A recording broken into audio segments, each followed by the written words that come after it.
வணக்கம் நேயர்களே, மீண்டும் விடியலேவா நிகழ்ச்சியில் உங்களை எல்லாம் சந்திப்பதில் மிக்க மகிழ்ச்சி.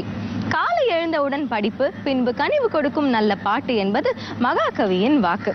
சூரிய உதயத்தின் போதுதான் மனம் சலனம் இல்லாமல் தூய்மையாக இருக்கும்.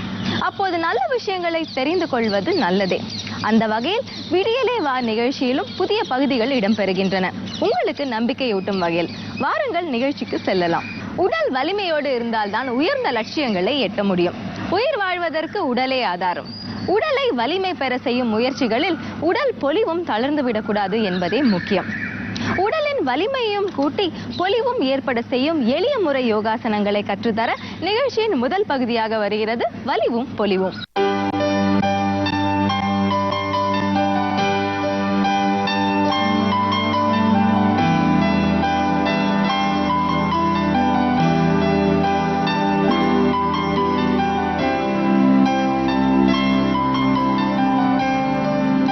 என் அருமை உலகத் தமிழ் மக்களே, தாய்மார்களே, பெரியோர்களே, சிறார்களே, என் அருமை சீடர்களே, உங்கள் அனைவருக்கும் என் இனிய காலை வணக்கம். இப்பொழுதெல்லாம் பள்ளிகளில் தனியாக பல்கலைக்கழகத்தில் பயிற்சி பெற்றவர்கள் யோகாசனத்திற்கென்றே பல்கலைக்கழகத்தில் இப்பொழுது பல்வேறு பாடத்திட்டங்களை வைத்திருக்கிறார்கள். அது யூனிவர்சிட்டியில் 8வது வகுப்பு படித்தவர்களுக்கு சர்டிஃபிகேட் கோர்ஸ் 6 மாத கோர்ஸ், எஸ்எஸ்எல்சி பாஸ் பண்ணவர்களுக்கு டிப்ளமா கோர்ஸ், +2 படித்தவர்களுக்கு டிகிரி 3 வருஷம் யோகா நேச்சுரோபதி, ஏதாவது ஒரு பட்டம் பெற்றவர்கள் post graduate diploma, MSc, MPhil, PhD எல்லாம் கூட இப்பொழுது வந்துவிட்டது. அவர்களுக்கு வெளிநாட்டிலும் உள்நாட்டிலும் உடனடியாக வேலை கிடைக்கிறது என்பதை நீங்கள் தெரிந்து கொள்ள வேண்டும்.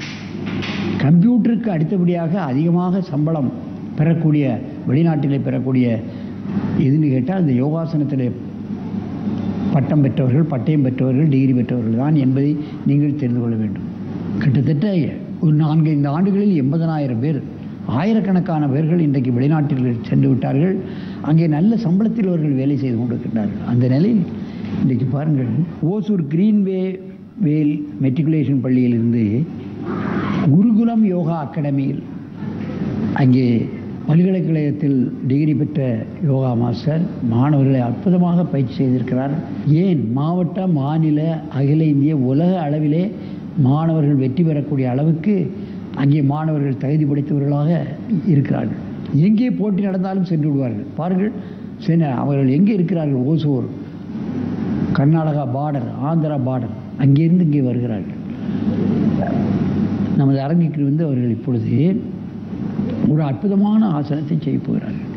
ஆனால் ஆசனமோ செய்வது மிக மிக எளிது, அதன் பலனோ மிக மிக அதிகம். அதைத்தான் நீங்கள் கவனிக்க வேண்டும். என் அருமை மாணவர்களே, நீங்கள் இப்பொழுது இந்த பத்மாசனத்தை கலைத்துவிட்டு வஜ்ராசனத்துக்கு வாருங்கள். மண்டியிட்டு உட்காருங்கள். பத்மாசனத்தை கலையுங்கள். அப்படியே மண்டியிட்டு உட்காருங்கள். நன்றாக நிமிர்ந்து உட்கார வேண்டும். இப்பொழுது பாருங்கள், இந்த வஜ்ராசனத்தில் இருப்பது என்பதே மிக கடினம். முட்டு வலிக்கும், கரண்டை வலிக்கும், இருக்க முடியாது சில பேரால். ஏன்னா மேஜை சாப்பாடு ஆகிப்போச்சு. கொஞ்ச நாளில் முட்டு வலி, இடுப்பு வலி எல்லாம் வந்துடும். கீழே உட்கார்ந்து சாப்பிட்டால்தான் நமக்கு எந்த பிரச்சனையும் வராது. மேஜை சாப்பாடு சாப்பிட்றவர்களுக்கு முட்டு வலி, முதுகு வலி, கழுத்து வலி எல்லாம் வந்துடும். கரண்டு வலியெல்லாம் வந்துடும். கீழே உட்கார்ந்து தான் சாப்பிடணும். கல்யாண வீடுகளெல்லாம் கிராமங்களில் அந்த காலத்துலலாம் கீழே தான் உட்காந்து சாப்பிடுவாங்க. இப்போ கீழே உட்காந்து வீட்லேயும் சாப்பிட்றதில்ல, ஹோட்டல்லையும் அப்படி தான். வீட்டுக்கு வந்தாலும் மேஜை சாப்பாடு. கீழே உட்கார்ந்து சாப்பிட வேண்டும். நீங்கள் இது வஜ்ராசனம்னு பேர். இந்த ஆசனத்திலே கொஞ்சம் நேரம் இருந்தால் மனோதிடம் ஏற்பட்டுவிடும். வஜ்ரம் என்றால் மரக்கட்டையை ஒட்டுவதற்காக ஆசாரி உபயோகப்படுத்துவார். 2 ஒட்டினது தான். வஜ்ரம் 3 இருக்குன்னு பிரிக்க முடியாது. அதே மாதிரி மனமும் திட மனது ஏற்படும். வஜ்ராசனம் இதில் மூச்சு பயிற்சி பண்ணலாம், தியானம் பண்ணலாம். தியானத்துக்குரிய ஆசனத்தில் இதில் உண்டு. இந்த ஆசனத்தில் தான் முஸ்லீம்கள் 100 தடவை குனிஞ்சு நிமிருவாங்க. இந்த ஆசனத்தில் தான் கிறிஸ்தவர்கள் முன்னாடியெல்லாம் கீழே உட்காந்து தான் பண்ணுவாங்க. இந்த ஆசனத்தில் தான் இந்துக்களும் இருந்து பல்வேறுபட்ட பூஜை புனஸ்காரங்கள், கான்சன்ட்ரேஷன் பயிற்சியெல்லாம் அந்த காலத்தில் செய்துக்கிட்டு இருந்தாங்க. அவ்வளவு அற்புதமான ஆசனம் இது வஜ்ராசனம். எல்லா மதத்திலும் இந்த ஆசனம் இருக்குது. ஆண் பெண்கள் முஸ்லீம்கள் எல்லாரும் இதிலேயே தான் இருந்து 5 வேளையும் தொழுவாங்க. பார்க்கலாம். அதில் இன்னமும் அதை சற்று நமது முனிவர் கொஞ்சம் கஷ்டப்படுத்தி கை கட்டி தூக்கிய பின் கை கட்டி தூக்கிய வஜ்ராசனம், முன்னால் குனிகிறது, முன்குனிந்த வஜ்ராசனம், மகாமுத்ரா. இந்த ஆசனத்தில் மகாமுத்ரா பண்ணுவாங்க. என் அருமை மாணவர்களே, நீங்கள் கையை பின்னால் கட்டிக்கொள்ளுங்கள். அப்படியே கையை உயர்த்தி நெற்றி தரையை தொட வேண்டும். பாருங்க, கையை நல்லா உயர்த்தி முன்னால் கொண்டு போகணும். என்ன செய்யும்னா, இதில் என்ன நடைபெறுகிறது என்று சொன்னால், பாடி மூணாக வளைக்கப்படுகிறது. கையை வளைத்து பின்னால் கொண்டு போகிறதுனால யாரோ ஒரு ஆள் முதுக அமுக்கி தலையை தொட வைக்கக்கூடிய ஒரு உணர்வு நமக்கு ஏற்படும். பாடி மூணாக வளைக்கக்கூடிய சந்தர்ப்பமே நமக்கு கிடையாது. அதுதான் கவனிக்கணும். பாடி யார் மூணா வளைக்கா கிடையாது. முன்னாலே குனிகிறது இல்லை, அப்புறம் மூணா எங்கே வளைக்கும்? மூணா வளைக்கிறதுனால இதை ஒரு 5 தடவை பண்ணிட்டு போனாலே டென்ஷன் போயிடும், குலைவு ஏற்பட்டு விடும், மனோதிடம் ஏற்பட்டு விடும், கோபதாபங்கள் வராது, வயிறு அமுக்கப்படுகிறது, கால் அமுக்கப்படுகிறது, கரண்டை அமுக்கப்படுகிறது, தலை முன்குனிவு ஏற்படுகிறது. எத்தனை பாகங்கள் இதில் வேலை செய்வது பாருங்கள். அதுதான் இதுக்கு மகாமுத்ரான்னு வச்சுருக்கான். முத்திரையிலே மகாமுத்திரைன்னா அதிகப்படியான பலன் தரக்கூடிய முத்திரை. மெதுவாக எழுந்திருங்கள். மெதுவாக எழுந்து தொடையிலே கையை வைத்துக்கொண்டு நீண்ட நெடுமூச்சு வாங்குங்கள். எழுந்திருங்கள். தொடையிலே கையை வைத்துக்கொண்டு நன்றாக மூச்சை இழுங்கள். நன்றாக மூச்சு இழுக்கணும், சத்தமாக மூச்சு இழுக்கணும். வஜ்ராசனம். மீண்டும் கையை பின்னால் கட்டிக்கொள்ளுங்கள். பின்னால் குனிங்க, கையை தூக்கி குனிங்க.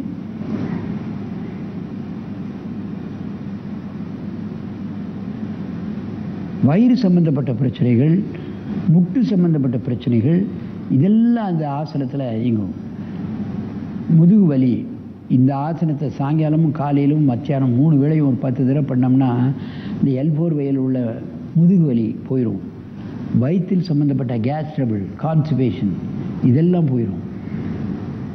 கையை நல்லா இறுக்கி கொடுத்து தரைக்கு கொண்டு போகிறதுக்கு முயற்சி பண்ணணும். கையை முன்னால் கொண்டு போகணும். கொஞ்சம் கையை தலைக்கு பக்கம் இழுக்கணும். ஒரு 20 எண்ணிக்கை இருக்கணும். மெதுவாக கையை கீழே போட்டு விட்டு நீங்கள் எழுந்து உட்காருங்கள். எழுந்து உட்காருங்கள். மெதுவாக எழுந்துருங்க. தொடையில் கை வைத்து நீண்ட நெடுமூச்சு வாங்கணும். நேரே பாரு, நேரே பார்க்கணும். நல்ல மூச்சு இழுக்கணும். இப்பொழுது என் பக்கமாக திரும்பி இந்த ஆசனத்தை செய்யணும். அப்படியே இருந்த இடத்துல இருந்து அப்படியே என் பக்கமாக திரும்புங்க. மெதுவாக திரும்புங்க.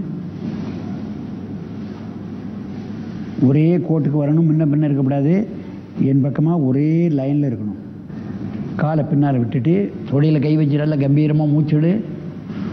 மூச்சுடு, சத்தம் வரணும். சரி, இப்போ மீண்டும் கையை பின்னால் கட்டுங்க. மெதுவாக குனி. கையை மேலே தூக்கு. கையை நல்ல மேலே தூக்கணும். பின்பக்கமாக செய்கிறார்கள். கால் படிவமாக இருக்க வேண்டும். கால் பாதங்களை அப்படியே விட்டுறணும். பட்டெக்ஸை தூக்கக்கூடாது. பிரிஷ்ட பாகத்தை தூக்கக்கூடாது. கையை எவ்வளவு முன்னால் கொண்டு போக முடியுமோ அவ்வளோ முன்னால் கொண்டு போகணும். தலையை மடக்கி நெத்தி தான் தரையை தொடணும். நெத்தி தான் தரையை தொடணும். அதுதான் முக்கியம். ஒரு 20 எண்ணிக்கை காலில் படிக்கையிலே இந்த ஆசனத்தை செய்தா போதும். சுறுசுறுப்பு வந்துடும். தூங்கணுங்கிற எண்ணமே வராது. அவரே குளிப்பான், அவனே காலைக்கடன்களை முடிப்பான், அவனே மடமடன்னு பள்ளிக்கூடத்துக்கு கிளம்பிடுவான். சில பிள்ளைகள் எழுப்புறதுக்கே வீட்டில் போராடுவாங்க, பார்க்கலாம். சீக்கிரம் எந்திரிக்க மாட்டான், காலைக்கடன்களை முடிக்க மாட்டான், சாப்பிட மாட்டான். அவனுக்கு பள்ளிக்கூடத்துக்கு போகிறதுக்கு அந்த பஸ்ஸு வந்து சத்தம் கொடுக்கும், அப்பவும் இவன் கிளம்ப மாட்டான். ஆனால் இது போன்ற ஆசனம் செய்கிற மாணவர்களை பார்த்திங்கன்னா எத்தனை மணிக்கு எந்திரிக்கணுமோ அத்தனை மணிக்கு எந்திரிச்சிடுவான். காலைக்கடன்களை முடிப்பான், படிப்பான், புத்தகங்கள்லாம் எடுத்து வச்சுட்டு ரெடி ஆயிடுவான். அந்த அளவுக்கு உடல் தகுதி பெற்று விடுகிறது. மெதுவாக அந்த ஆசனத்தை கலையுங்கள். நிமிருங்கள். கையை கீழே போட்டு விட்டு மெதுவாக நிமிருங்கள். தொடையிலே கையை வைத்து நீண்ட நெடுமூச்சு வாங்குங்கள். பாடி கீழே இறக்கப்படாது. அப்படியே நிமிர்ந்த வாக்கிலே மூச்சு வாங்கணும். கொஞ்சம் வயதானவங்கள்லாம் இந்த ஆசனத்தில் உட்காரவே முடியாது, முட்டு வலி வரும். இந்த ஆசனத்தில் உட்கார பழகிட்டாலே முட்டு வலி எங்கே இருக்குன்னே தெரியாது, போயிடும். கால் வீக்கம், பாத வீக்கம் இதுகெல்லாம் பறந்துடும். இப்போ மீண்டும் கையை பின்னால் கட்டுங்கள், குனியுங்கள், கையை நல்லா உயர்த்துங்க, தரைக்கு கொண்டு போகக்கூடிய அளவுக்கு நெத்தி தரையை தொடணும், நாடி நெஞ்சில் அமுங்கணும். அப்போதுதான் இது மகாமுத்திரை, ஆசனங்களில் முக்கியமான ஆசனம் என்று முனிவர்கள் முத்திரை குத்தப்பட்டிருக்கிறது. பெரியவங்க செய்யலாம், வயதானவங்க செய்யலாம், குண்டானவங்க செய்யலாம், யாரும் செய்யலாம். மெதுவாக இருந்துங்க, மெதுவாக எந்திரிக்கணும், கையை வைக்கணும், முட்டில் நல்ல மூச்சை இழுக்கணும். இப்பொழுது ஒருவருக்கொருவர் நேராக பார்த்து கொண்டு இந்த ஆசனத்தை செய்யணும். இப்போ பக்கவாட்டில் இந்த ஆசனத்தை செய்ய போகிறாங்க. நேர்களை நீங்கள் கவனிக்க வேண்டும். பெண்கள், ஆண்கள், குண்டானவர்கள், வயோதிகர்கள், நோய்வாய்ப்பட்டவர்கள், சிறுவர்கள், அதிகாரிகள் எல்லோரும் செய்யலாம். காலையில் ஒரு 5 தடவை செய்துட்டு கிளம்பிடலாம். நிறைய ரொம்ப நேரம் ஆசனம் செய்யணுங்கிறது கிடையாது. இப்போது கையை பின்னால் கட்டுங்க, கையை உயர்த்துங்க, அப்படியே நெத்தி தான் தரையை தொடணும். தலையை நல்லா மடக்கணும், தலையை மடக்கி நெத்தி தரையை தொட வேண்டும். மகாமுத்திரை, கைதூக்கிய மகாமுத்திரை.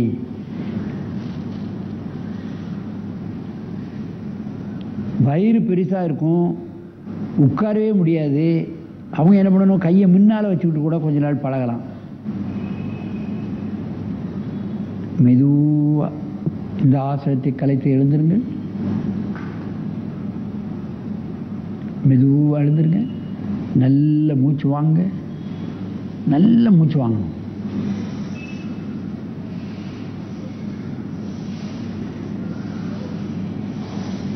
ஆசனம் பண்ணுவதற்கு முன்னால் நான் ஏற்கனவே சொல்லியிருக்கேன், மூச்சு துவாரத்தை பார்த்தா அடைச்சிருக்கும், ஆசனம் செய்து முடிச்ச பார்த்தா 2 மூக்கும் திறந்துருக்கும். நிறைய ஆக்சிஜன் போகும், நிறைய பிளட் பியூரிஃபிகேஷன் கிடைக்கும். மீண்டும் ஒரு முறை இந்த ஆசனத்தை செய்யுங்க. கையை மடக்குங்க, பின்னால் வைங்க, இறுக்கி பிடித்து மெதுவாக குனிஞ்சு கையை மேலே தூக்கி தூங்க. நல்ல கையை தூக்கத்தான் இந்த ஆசனத்தினுடைய முழு பலனும் கிடைக்கும். குனிய முடியாதவங்க கையை முன்னால் வைத்து கொண்டு கூட இந்த ஆசனத்தை பழகலாம்.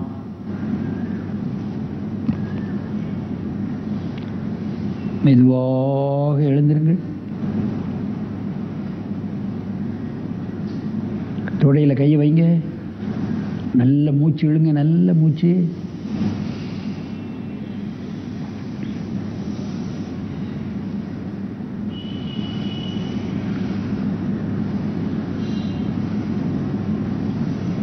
மீண்டும் ஒரே ஒரு முறை இந்த ஆசனத்தை செய்யுங்க. பக்கவாட்டில் செய்கிறது தான் முனிவர் நம்ம நேரெல்லாம் பார்ப்பதற்கு வசதியாக இருக்கும்.